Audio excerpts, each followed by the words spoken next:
this movie is like it's like a science fiction movie, I would say. Like it's post-apocalyptic, and it's like goes into the situation of what happens when this wind like blows through the country, which just causes everyone to completely forget everything about everything, like go back to being like cavemen basically. Would you say that sums it up more or less? I mean, that sums it up as about as best as you can because it's sort of vague what the mist or the wind, I should say, what it actually, how it operates. They never really explain it too well. Which I think is a good thing, kind of, because if you over explain it, you kind of ruin the premise of it, right?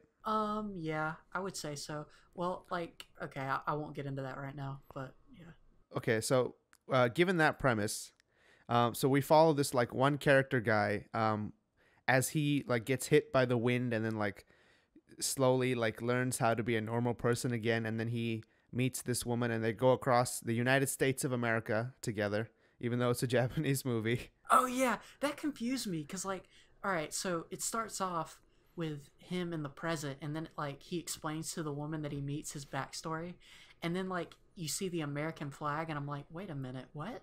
Yeah, yeah. And he's like, I was in this place called Montana. And I was like, whoa, okay. Yeah, It's like, it's like they're in America, but they all speak Japanese. yeah, I assume they just learned English and they just substituted the English for Japanese. But then it's like, why was he there in the first place? That's my question. Yeah, that confused me. Although, I mean, I guess it's post-apocalyptic, so it's like unexplained. I don't know. Or like, if you look at what he was wearing in the first scene, he was wearing like a suit. So I guess he was there for business, maybe. That's like the best Mm, explanation I can come up with. Okay, so that's. I think you're putting more thought into it than the director did. no, I think the problem is the opposite. I think they put too much thought into it and just forgot how to convey the thought to the people. Like, does that make? Mm, Because it's like, okay, fine. How about we each say like what we thought of the movie in overall, then we'll go from the beginning. okay, so what I thought about this movie. Okay, I think I'm actually gonna go off what you just said. I do think there was too much thought put into it, but the thought was put into the novel that it's based off of. Oh, okay. Yeah, because I was watching this and I'm like, this feels weirdly unexplained and incomplete. And then I looked and I was like, is this a manga adaptation? And then I looked it up. It's a novel adaptation, and I'm like, oh, that explains By it all. novel, you mean like an actual novel or like a light novel? It was like a full novel, not a light novel. Oh my god. Was it named the Yeah, same thing? Was it called A Wind Named Amnesia? yeah. In fact, if you Google A Wind Named Amnesia, the novel appears first. Oh, I So mean, that's probably a good thing for the creator. yeah, so that explains it because I thought that this movie like was really weirdly paced and was really like mediocre all the way through to me. Yeah, I actually like I when it first started, I was like, this shit is so fucking weird. And then as it progressed, I actually started to like it more, just because I was like, I think I was reading into it way too much. So I was on like level 3 of reading into it, and but on that level, it's actually like a genius level thing. What did you explain? Like, what did you read into it? Like well, first of all, I was reading into it like a philosophical reading, like when they first get reverted back to their primal nature, like they all become like cavemen, and then he like steals the food from like the children and shit. It was Mm-hmm. like obviously like a commentary on like man's true nature or whatever, like in kind of like 2001: A Space Odyssey, when they have the monkeys looking at the monolith or whatever. And then they go the opposite way, or they progress through like humanity's like technological progression, right? So first they start Mm-hmm. off with nothing, they're just cavemen, and then they go to like this weird society where they like worship a crane, and then they have like the technological paradise utopia, and each one they like did a little thing about how that society is not good. So you were talking about the philosophical like evolution of mankind Yeah, as so represented through they the film. they start off like just like eating each other and like fucking abandoning children and shit, and then they like progress into like a kind of like tribal society where they're like worshiping like technology basically, and then later they become like this utopia where they like give up control and shit. So I was reading into it like technology is like you like lose your freedom to it, but it like gives you safety. Like they went into that pretty deeply. So to me it was like super deep. It wasn't well done, but it was super like deep in its intentions at least. I think a lot of that it was explored in it, but it wasn't explored as. Yeah, you're right. It wasn't explored very deeply, and I think probably the novel goes into that more. I kind of like want to read the novel now, but I can't read Japanese, and I don't think they made an English translation of that. Did they? I don't know. Hold on. I think they did actually. Yeah, there's an English translation. Oh, do we know who the director of this thing is? Directed by Kazu. Oh, I'm gonna butcher this. I'm sorry. I'm so sorry to all the listeners. Kazuyo Yamazaki is the director. Do we know what else he's done? Because I feel like he might have directed a lot of OVAs in the 90s. Is a Japanese former professional wrestler. Okay. What? Right. Okay, wait, that might be the wrong Wikipedia page. Yeah, it's a wrong Wikipedia page. But that's the only one I can find. So I can't find I can't find a Wikipedia page on this director. So let's assume he didn't do very well in the film industry, maybe? Yeah, or he's just really obscure. Wait, IMDb. Here we go. Hold on. Oh, wait. Hold on. Okay, A Wind Named Amnesia, the 5-star stories, Muteki Kojin Daiktan 3, and Urusei Yatsura. I've heard of Urusei. Yeah, Yatsura. I know. And I think of the whatever the 3 is. I think I've heard of that too. I just can't remember the whole name, but of course you've heard of Urusei Yatsura. I think it's pretty famous. Yeah. Is it famous for being good though? I don't know. All right, this is gonna sound very millennial and cringy, but the only reason I know about Urusei Yatsura is because there's a Twitter page called Anime Aesthetics, and they always show the green-haired girl from that movie on that Twitter page. Well, I mean, if it's famous enough to be recognized like that, then he was doing something right, probably, right? Yeah, it's famous in some respect. Anyways, yeah, Urusei Yatsura. I'll have to watch that. Okay, should we like walk through the whole movie from beginning to end, like talk about all the different things that happen? Well, yeah. Well, here's one thing that I want to point out significantly. So, when they go, so him and the woman basically they go on a journey, right? Yeah. That's their whole goal because basically in the flashback, so there's a flashback. Our main character, what's his name? Wataru, like the guy from Death Note. Oh my god, yeah, Wataru. So Wataru, he gained once the mist came over. He regained his like ability to speak through this dude in a wheelchair, right? Yeah. What was that guy's name? Johnny. Yeah, that's so weird. Like, the whole American thing is just weird to me. Also, he like just happens to stumble upon like a giant prison filled with like biomedical bio weapons, basically. Yeah, and that's how he gets his intelligence back, right? The bio weird machinery. Yeah, I mean that's a plot convenience, but I was like willing to live with that because otherwise we'd just be watching a guy like steal food from children for an hour and a half. Yeah, I didn't mind that. I mean, also he was in Montana for some reason, which is fine. I mean, I guess they do all their bioweapon experiments in Montana. Nobody expects Montana. Yeah, and then this like weird lady shows up out of nowhere. Okay, wait. I think we're being like way too like abstract about this. Do you want to like do? Wait, weird lady. What? Yeah, like the weird white-haired lady. Doesn't she just show up like randomly? Oh yeah. Well, yeah, she does. Wasn't she from another planet at the end? Yeah, she's in. Oh wait, No, it doesn't matter. I guess no one's watching this. Spoilers, Yeah. but she's an alien technically. Also, dude gets some right at the end, unexpectedly. Oh yeah, that was really awkward. Like super.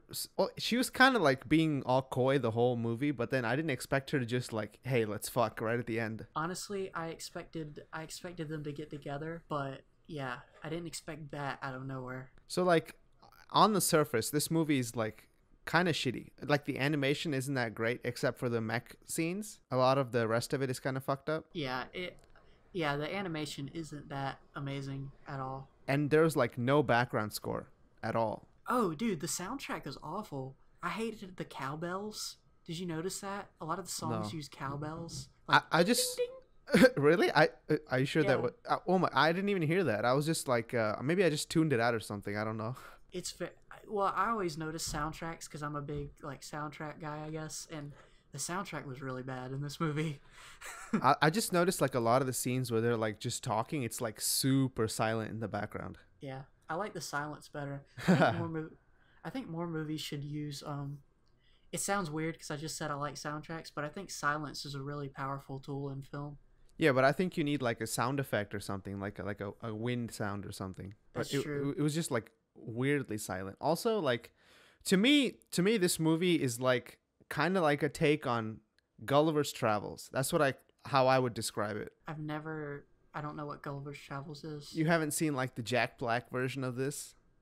Oh Oh, my god. okay. So I go. have. Yeah, you have, right? Yeah, okay, so Oh that's my like god. that's basically what it is, but like not that because that movie is completely shitty. I don't remember it, but I know what you're talking about, and I remember it being horrible. Now that I Yeah, think back to to give it. like a quick overview, Gulliver's Travels is like this guy gets shipwrecked and he lands in a place where he's like a super giant and everybody else is like tiny, and then he like gets shipwrecked again later and in a place where everyone's humongous and he's tiny, and then there's some other place. It's like a book in like the from the 1800s or something written by Jonathan Swift. So I don't think it's like a direct adaptation. I think it's kind of using that format, kind of.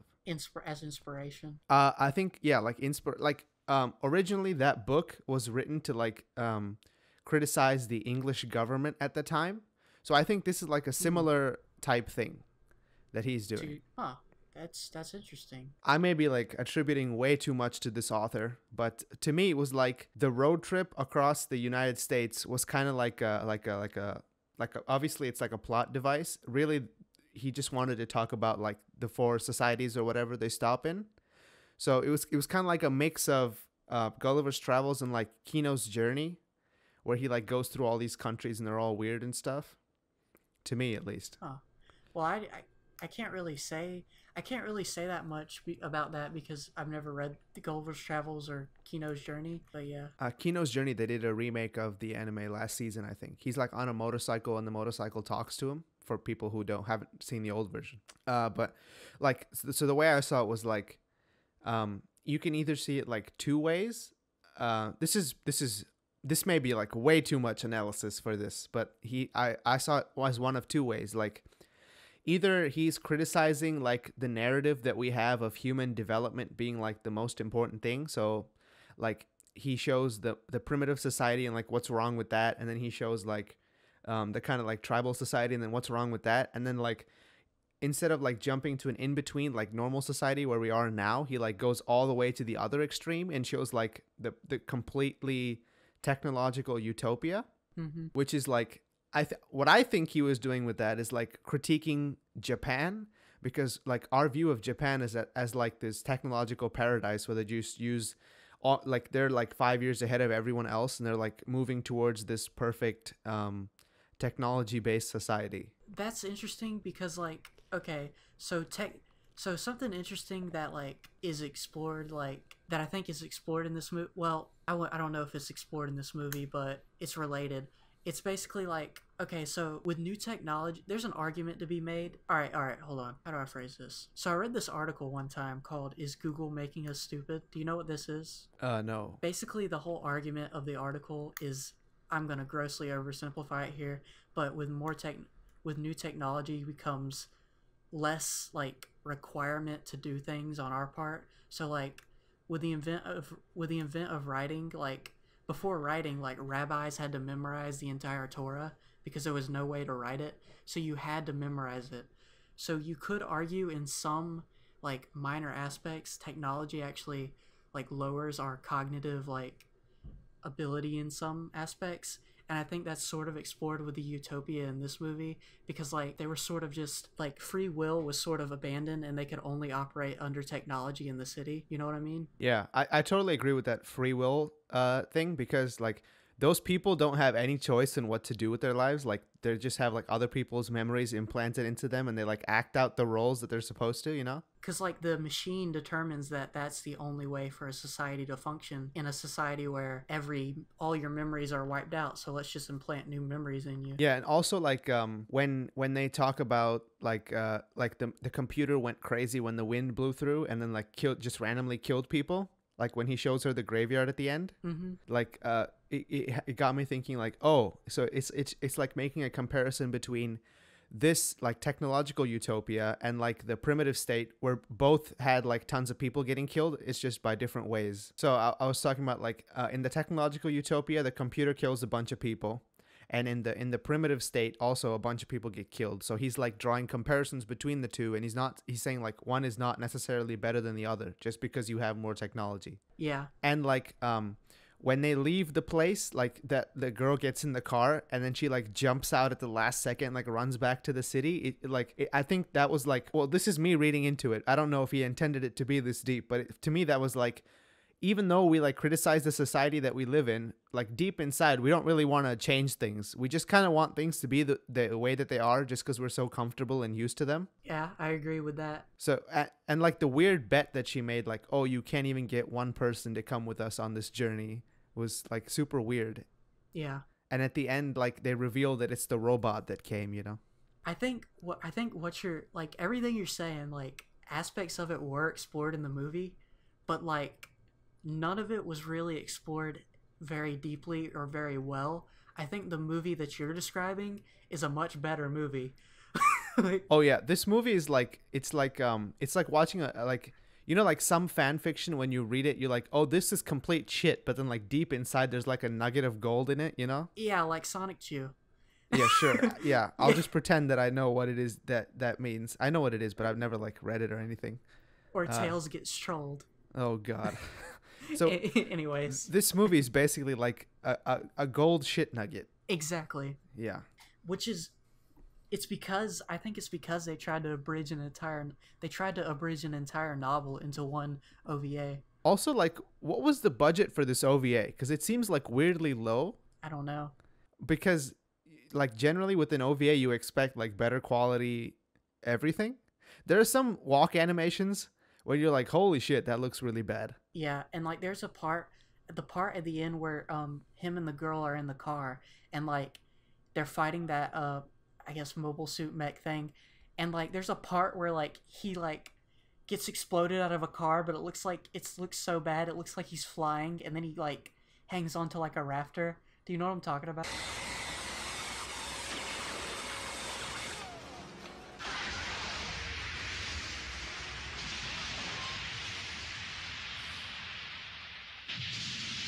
Is that at the very end, or like It's just at the very end. like before he drops her off and then goes to fight it? This is while he's fighting it. Oh, okay. And then I know what you're talking about. Yeah. Yeah, it looked really bad. But I thought like at the very very end, when he like when it gets caught up in those cables and then gets killed by the I-beams, I thought that was pretty cool though. I don't think I even remember that. Oh, like he throws a grenade in the thing and then it like falls off the edge and he like gets shot all the way across the street and then hangs on to the a building under construction. Wait, I think that's the part that I'm saying is bad. Oh, okay. So what was bad about it? I thought it was pretty cool. I don't. Well, I don't think it was that. I don't think it was horrible. It's just there's just one specific frame of animation that I'm thinking about where like he's flying towards the rafters and it looks weird. Oh, I think I know what you're talking about. And yeah, this is not. Anyways, it's so specific. I don't even know why I'm bringing it up. No, I mean, first of all, like when you see OVA, you expect like kind of like movie quality production just because it's an OVA. Yeah, I expect it. Well, here's one thing I will say: the backgrounds look pretty good. Yeah, which is good because that's mostly the show or whatever. They're just going through the US, so backgrounds are nice. I think the backgrounds and the ideas that this movie had were good, but I think it just didn't I just think it didn't execute on its ideas enough, because there is a lot of that aspect of showing the good and the bad of technology. I liked how it was balanced in that way. Yeah, and in the end, they didn't really arrive at any conclusion, which I thought was good, because usually movies are like, your technology's bad, get away from your phone or whatever, Yeah, it's weird. It's like that's the entirety of Black Mirror, really. Yeah, like Sherm says, Black Mirror is just like, oh, I hate technology, I don't know how to use it.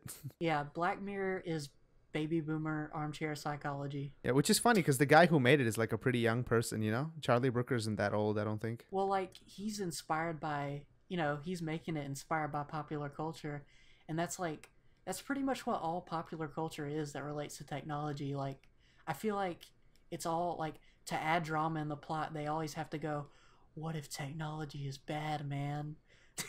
But that's like the most obvious conclusion you can draw from technology, though, I think. Yeah, it's a really obvious, easy. Yeah. It's like way to add drama to your plot. the most basic assumption is the technology is good, and then the second most basic is the technology is bad. Yeah. So like I don't know if this had a nuanced approach to technology, but it definitely had like at least a basic approach. Like, oh hey, and I thought the way that they combined all the people into the two people was pretty cool. I don't think I've seen that anywhere.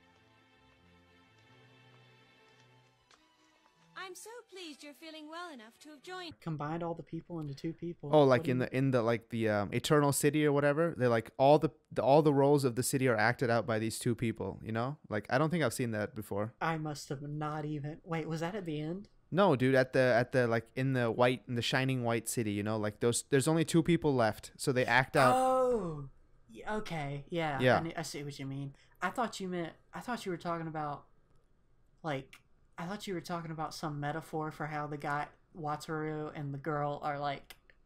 I was thinking something else. I don't even know what I was thinking. Well, I think there is more to talk about there too, because like the way he's dressed up, he's dressed like Rambo from First Blood or whatever. Like He is. He does look Yeah. like Rambo. Curious about all kinds of things they've got no time for now, but I'm curious and I want to learn. Yes, it's he looks like Rambo, and I think that's like a creative choice, right? Because he's like the human that's risen above like the level of normal humans, and she's like more or less a goddess.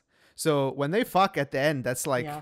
That's some next level shit right there, you know? It's like the ascendance of man to the level of the divine or something crazy like that. Also, there's like an implication that does he go with her at the end? Because I don't think he does he? I think he does. I think that was unclear, but I think he does at the end. I thought he just walked off into the sunset and like continued to explore the land, you know? Isn't that what happens? Oh yeah, because like it cuts back to him thinking about Johnny.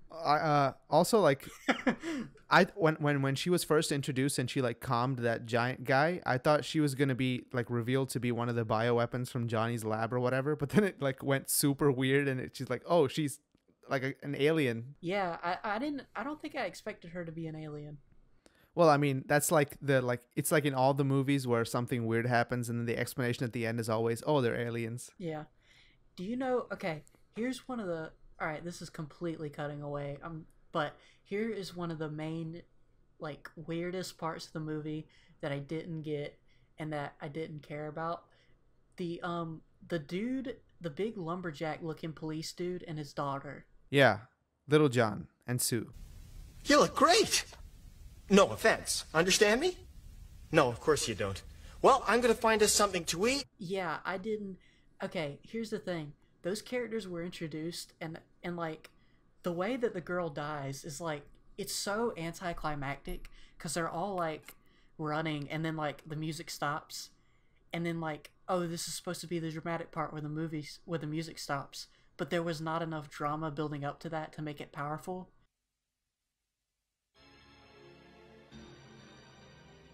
Come on, Sue! Run!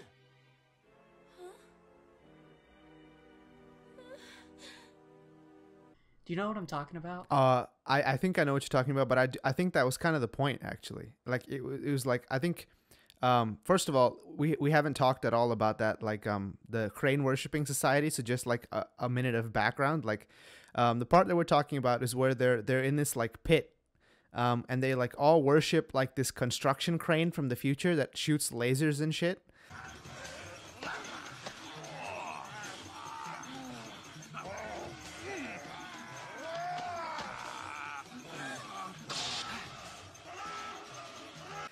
So there's this girl, and she's supposed to like be married to this crane because they think that's the way to like appease the crane and like make it happy and not kill all of them.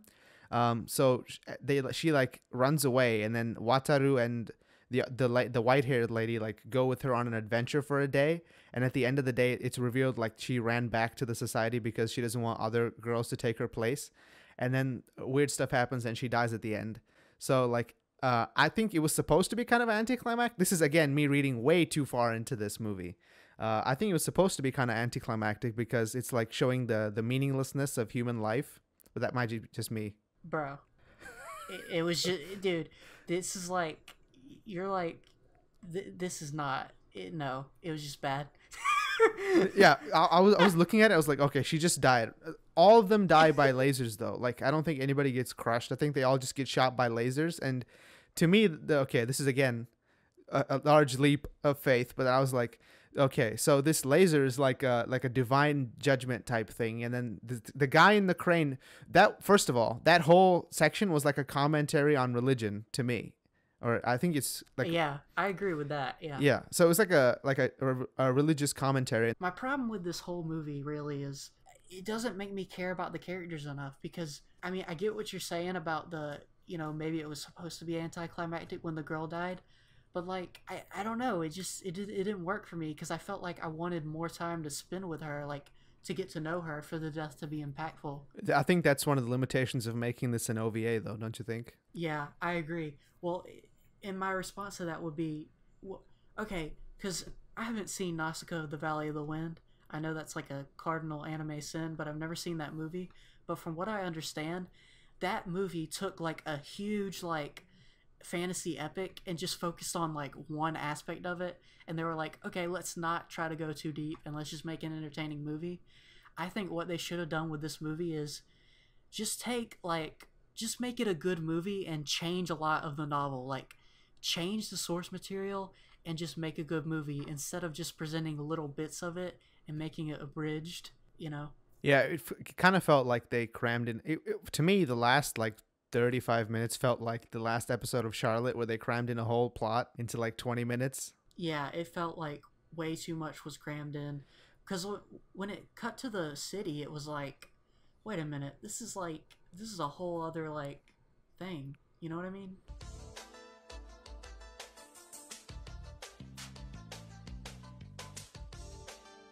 Yeah, they spend like 25 or 30 minutes each in San Francisco, Los Angeles, and Las Vegas.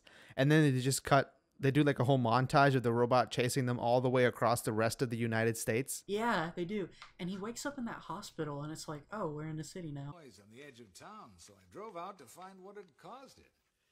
And there was your Jeep lying on its side next to a big crater with burn. Yeah, like I mean, I'm fine with him waking up in different places, because I think that plays into like the Gulliver's Travels aspect of it. But like I do think, first of all, I don't know why this is an OVA and not like a series or something.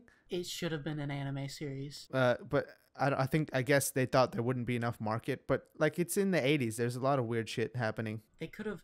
This feels like a world that needs to be fleshed out, in a series, like just like a 12 episode series could have done it more justice than this OVA. Maybe they thought that there wasn't enough market for it or something. Yeah, you're right, probably, or they just couldn't get the funding, or you know, could have been a million reasons. I don't know how popular the novel was, but usually, like, if you're novel adapting into anime, it has to be like a very popular thing. Otherwise, it's not going to make its money back. Maybe something like that. I don't know. Yeah.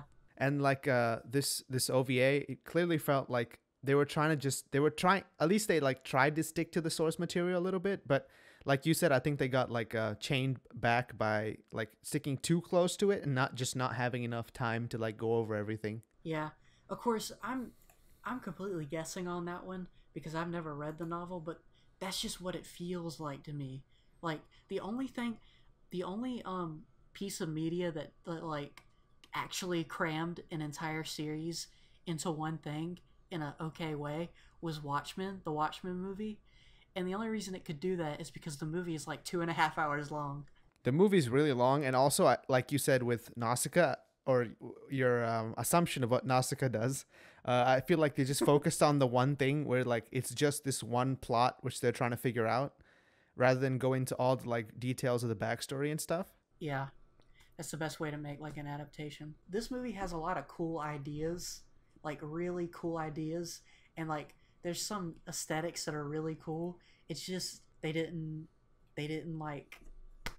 There's not enough, you know what I mean? They also should have like released it 3 years earlier, because if it came out in the 80s, it would be like an 80s like cult classic, you know? Yeah, well, it came out in the 90s, right? Early 90s? Like exactly 1990, if I remember correctly. Yeah, so this is an 80s movie though. Like yeah, for sure. Like the guy is dressed up like Rambo. Like you can't look at that and be like, no, it's not 80s. But I did say earlier, it does. You can see it feels sort of transitional because you can sort of see some of the 90s anime aesthetics sort of like start to develop, but it's an 80s movie. Like, Do you think they put the mech in there because they're like, oh, kids like mech these days, so we'll just put a mecha in there? oh yeah, because like I guess the early 2000s, through the 90s and the early 2000s, magical girls started to become a thing, but during the 80s and like late 70s, mechs were the thing, right? Yeah, like Yeah. I don't know what year Gundam came out in, but I'm pretty sure it's around that time. Oh, Gundam was like 1979. Yeah. Okay. Yeah. So yeah, way before. So then all through I think they just had this story and they're like, how the fuck do we make this relevant with the kids? Be like, oh, just throw in a mech that chases them around. I think the few bits of like actually good animation in this movie were like the parts where the mech repairs itself and they like showed like its eye like blinking. Wait, hold on. What part in the movie was that? There's like 3 different scenes where they show the mech like going into like a different like airplane hangar and repairing itself, and in between they show like search, destroy.